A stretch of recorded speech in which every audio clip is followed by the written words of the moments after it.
أعوذ بالله من الشيطان الرجيم. بسم الله الرحمن الرحيم. الحمد لله الذي أنزل على عبده الكتاب ولم يجعل له عوجا قيما لينذر بأسا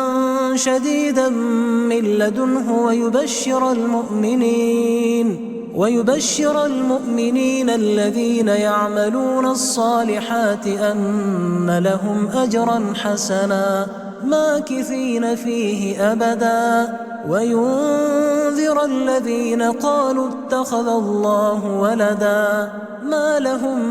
به من علم ولا لآبائهم كبرت كلمة تخرج من أفواههم إن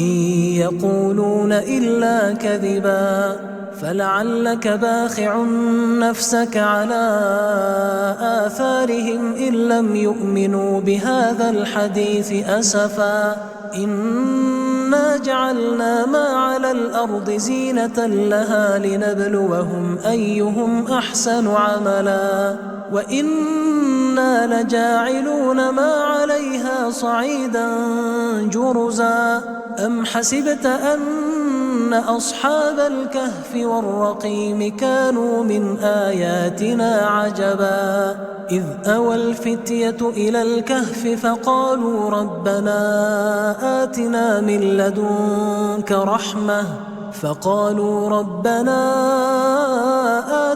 من لدنك رحمة وهيئ لنا من أمرنا رشدا فضربنا على آذانهم في الكهف سنين عددا ثم بعثناهم لنعلم أي الحزبين أحصى لما لبثوا أمدا نحن نقص عليك نبأهم بالحق إنهم فتية آمنوا بربهم وزدناهم هدى وربطنا على قلوبهم إذ قاموا فقالوا ربنا رب السماوات والأرض لن ندعو من دونه إلها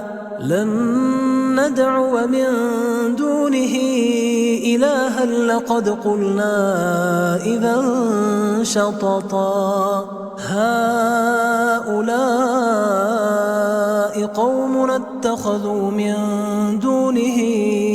آلهة لولا يأتون عليهم بسلطان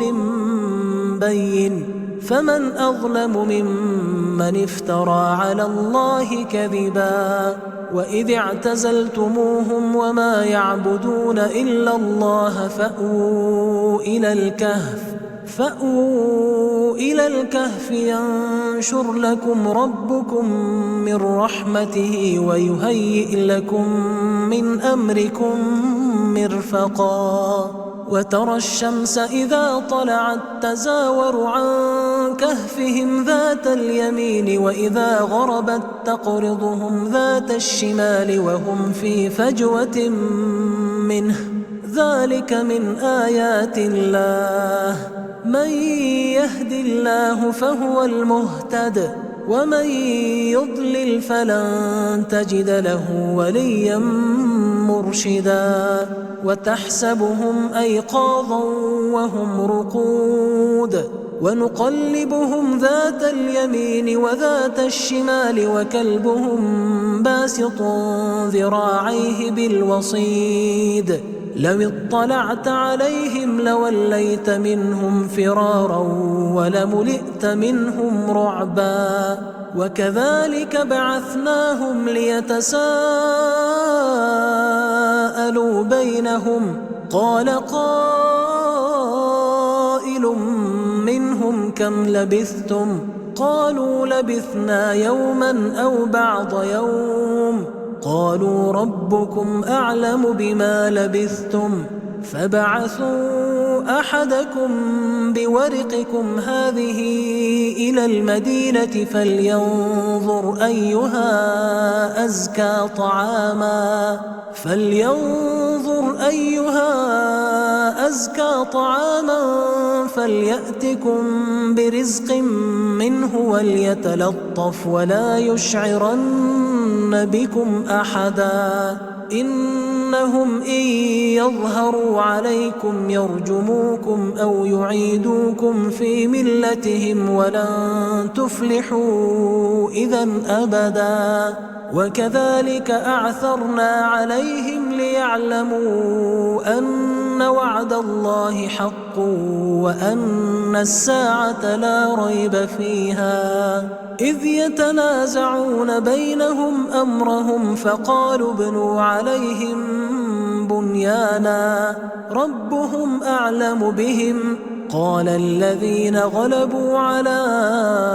أمرهم لنتخذن عليهم مسجدا سيقولون ثلاثة رابعهم كلبهم ويقولون خمسة سادسهم كلبهم رجما بالغيب ويقولون سبعة وثامنهم كلبهم قل ربي أعلم بعدتهم ما يعلمهم إلا قليل فلا تمار فيهم إلا مراء ظاهرا ولا تستفت فيهم منهم أحدا ولا تقولن لشيء إني فاعل ذلك غدا إلا أن يشاء الله واذكر ربك إذا نسيت وقل عسى أن يهديني ربي لأقرب من هذا رشدا ولبثوا في كهفهم 300 سنين وازدادوا 9 قل الله أعلم بما لبثوا له غيب السماوات والأرض أبصر به وأسمع ما لهم من دونه من ولي ولا يشرك في حكمه أحدا واتل ما أوحي إليك من كتاب ربك لا مبدل لكلماته ولن تجد من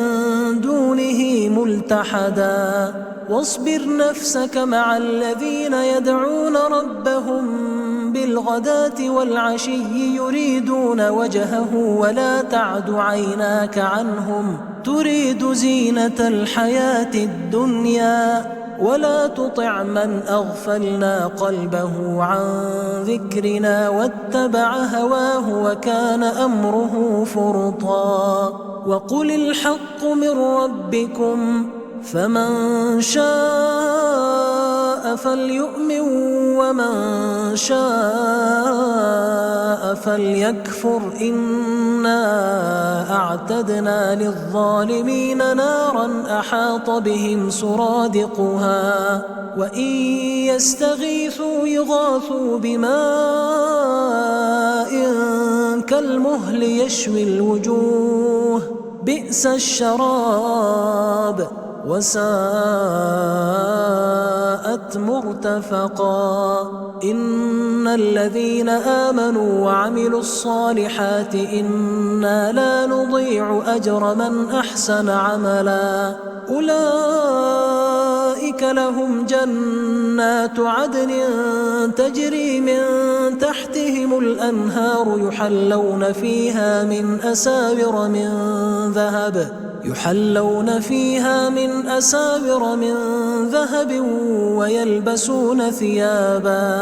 ويلبسون ثيابا خضرا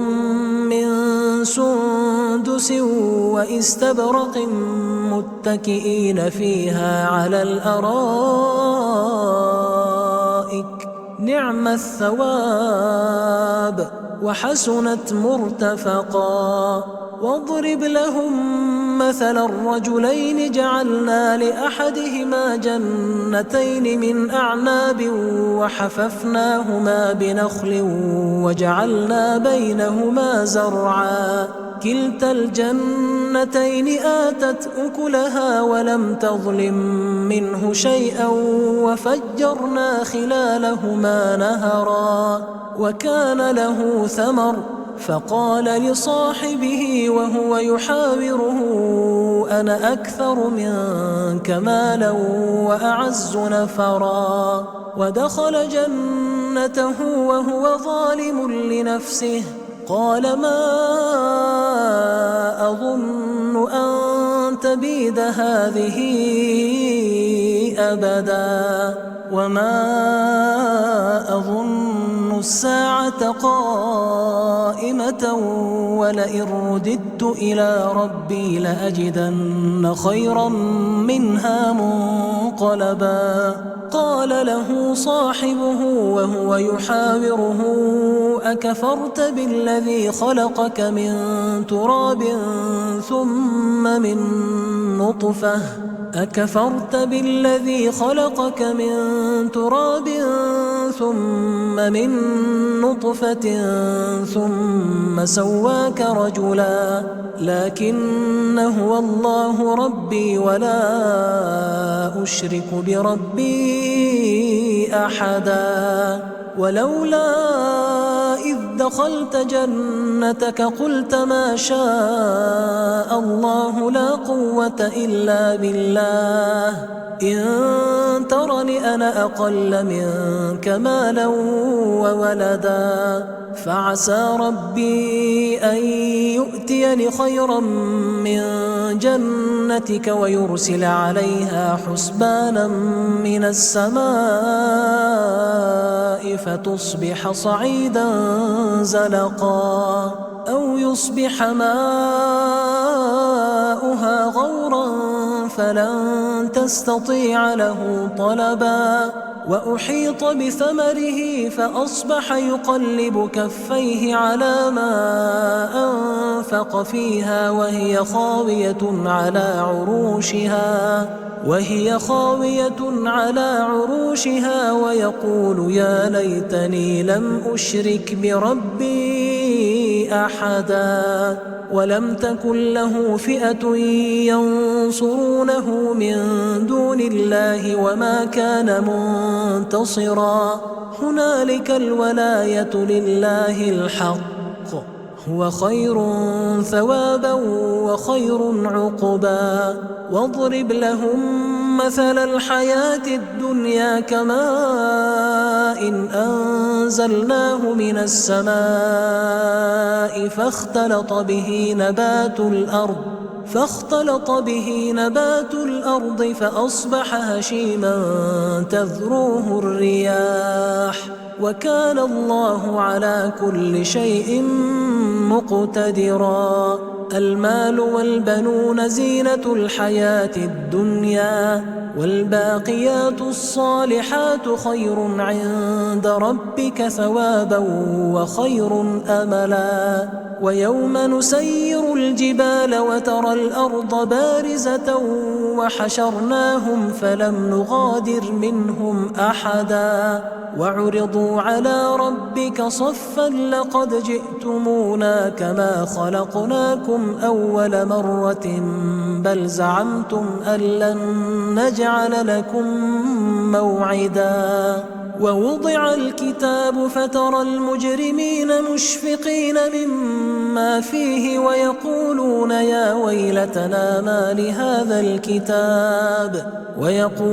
يا ويلتنا ما لهذا الكتاب لا يغادر صغيرة ولا كبيرة إلا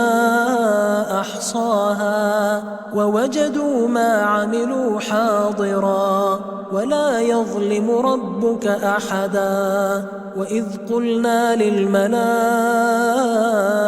اسجدوا لآدم فسجدوا إلا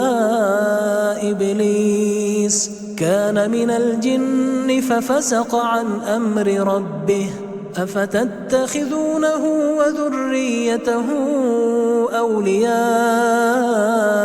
من دوني وهم لكم عدو بئس للظالمين بدلا ما أشهدتهم خلق السماوات والأرض ولا خلق أنفسهم وما كنت متخذ المضلين عضدا ويوم يقول نادوا شركائي الذين زعمتم فدعوهم فلم يستجيبوا لهم وجعلنا بينهم موبقا ورأى المجرمون النار فظنوا أنهم مواقعوها ولم يجدوا عنها مصرفا ولقد صرفنا في هذا القرآن للناس من كل مثل وكان الإنسان أكثر شيء جدلا وما منع الناس أن يؤمنوا إذ جاءهم الهدى ويستغفروا ربهم إلا أن تأتيهم سنة الأولين أو يأتيهم العذاب قبلا وما نرسل المرسلين إلا مبشرين ومنذرين ويجادل الذين كفروا بالباطل ليدحضوا به الحق واتخذوا آياتي وما أنذروا هزوا ومن أظلم ممن ذكر بآيات ربه فأعرض عنها ونسي ما قدمت يداه إنا جعلنا على قلوبهم أكنة أن يفقهوه وفي آذانهم وقرا وإن تدعهم إلى الهدى فلن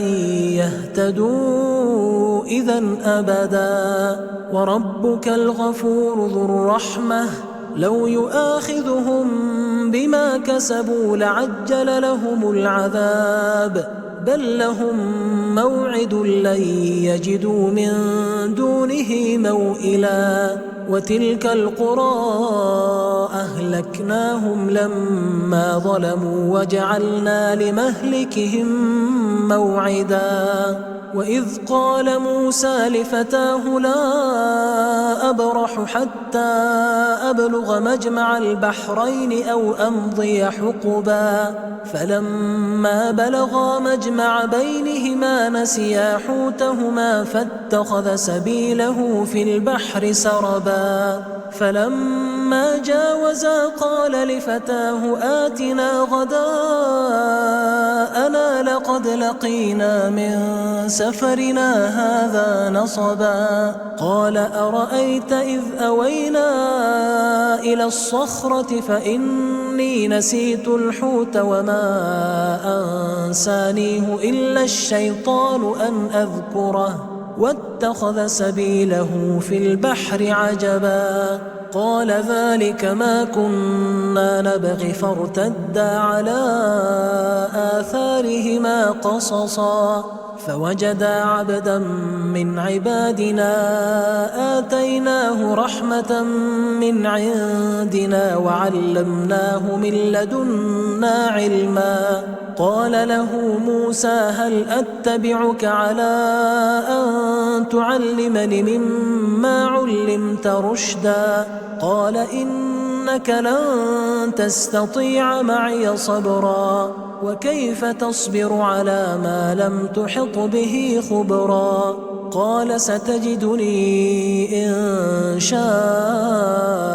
الله صابرا ولا أعصي لك أمرا قال فإن اتبعتني فلا تسألني عن شيء حتى أحدث لك منه ذكرا فانطلقا حتى إذا ركبا في السفينة خرقها قال أخرقتها لتغرق أهلها لقد جئت شيئا إمرا قال ألم أقل إنك لن تستطيع معي صبرا قال لا تؤاخذني بما نسيت ولا ترهقني من أمري عسرا فانطلقا حتى إذا لقيا غلاما فقتله قال أقتلت نفسا زكية بغير نفس لقد جئت شيئا نكرا. قال ألم أقل لك إنك لن تستطيع معي صبرا. قال إن سألتك عن شيء بعدها فلا تصاحبني قد بلغت من لدني عذرا. فانطلقا حتى إذا أتيا أهل قرية استطعما أهلها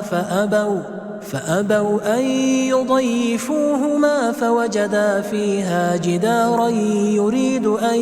ينقض فأقامه. قال لو شئت لاتخذت عليه أجرا. قال هذا فراق بيني وبينك سأنبئك بتأويل ما لم تستطع عليه صبرا. أما السفينة فكانت لمساكين يعملون في البحر فأردت أن أعيبها وكان وراءهم ملك يأخذ كل سفينة غصبا. وأما الغلام فكان أبواه مؤمنين فخشينا أن يرهقهما طغيانا وكفرا فأردنا أن يبدلهما ربهما خيرا منه زكاة وأقرب رحما. وأما الجدار فكان لغلامين يتيمين في المدينة وكان تحته كنز لهما وكان أبوهما صالحا فأراد ربك أن يبلغا أشدهما ويستخرجا كنزهما رحمة من ربك وما فعلته عن أمري ذلك تأويل ما لم تسطع عليه صبرا. ويسألونك عن ذي القرنين قل سأتلو عليكم منه ذكرا. إنا مكنا له في الأرض وآتيناه من كل شيء سببا فأتبع سببا حتى إذا بلغ مغرب الشمس وجدها تغرب في عين حمئة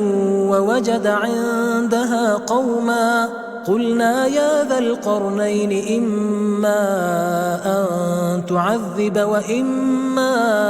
أن تتخذ فيهم حسنا. قال أما من ظلم فسوف نعذبه ثم يرد إلى ربه فيعذبه عذابا نكرا. وأما من آمن وعمل صالحا فله جزاء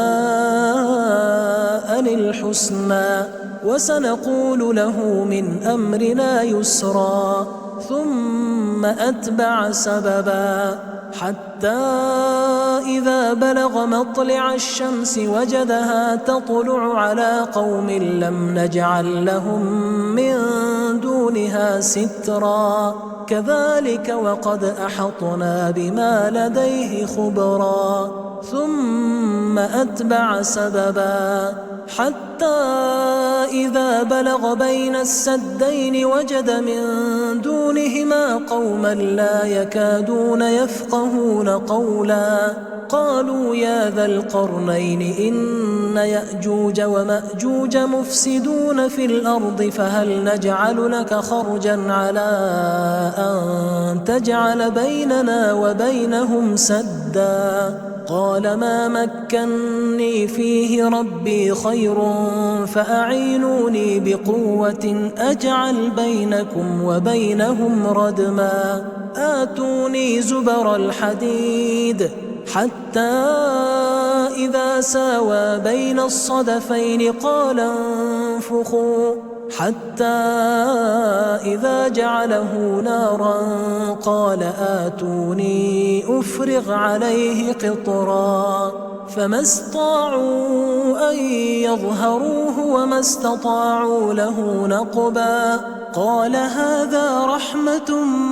من ربي فإذا جاء وعد ربي جعله دكاء وكان وعد ربي حقا. وتركنا بعضهم يومئذ يموج في بعض ونفخ في الصور فجمعناهم جمعا وعرضنا جهنم يومئذ للكافرين عرضا. الذين كانت أعينهم في غطاء عن ذكري وكانوا لا يستطيعون سمعا. أفحسب الذين كفروا أن يتخذوا عبادي من دوني أولياء إنا أعتدنا جهنم للكافرين نزلا. قل هل ننبئكم بالأخسرين أعمالا الذين ضل سعيهم في الحياة الدنيا وهم يحسبون أنهم يحسنون صنعا. أولئك الذين كفروا بآيات ربهم ولقائه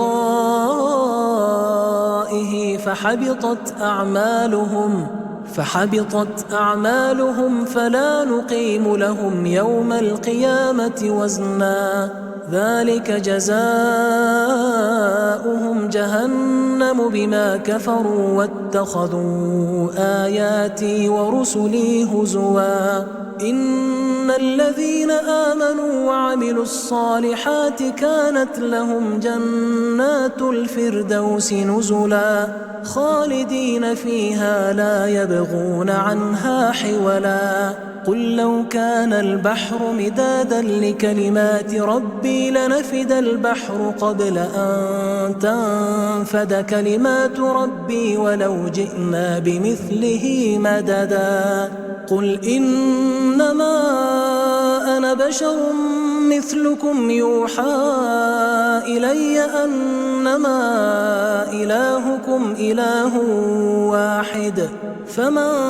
كان يرجو لقاء ربه فليعمل عملا صالحا ولا يشرك بعبادة ربه أحدا.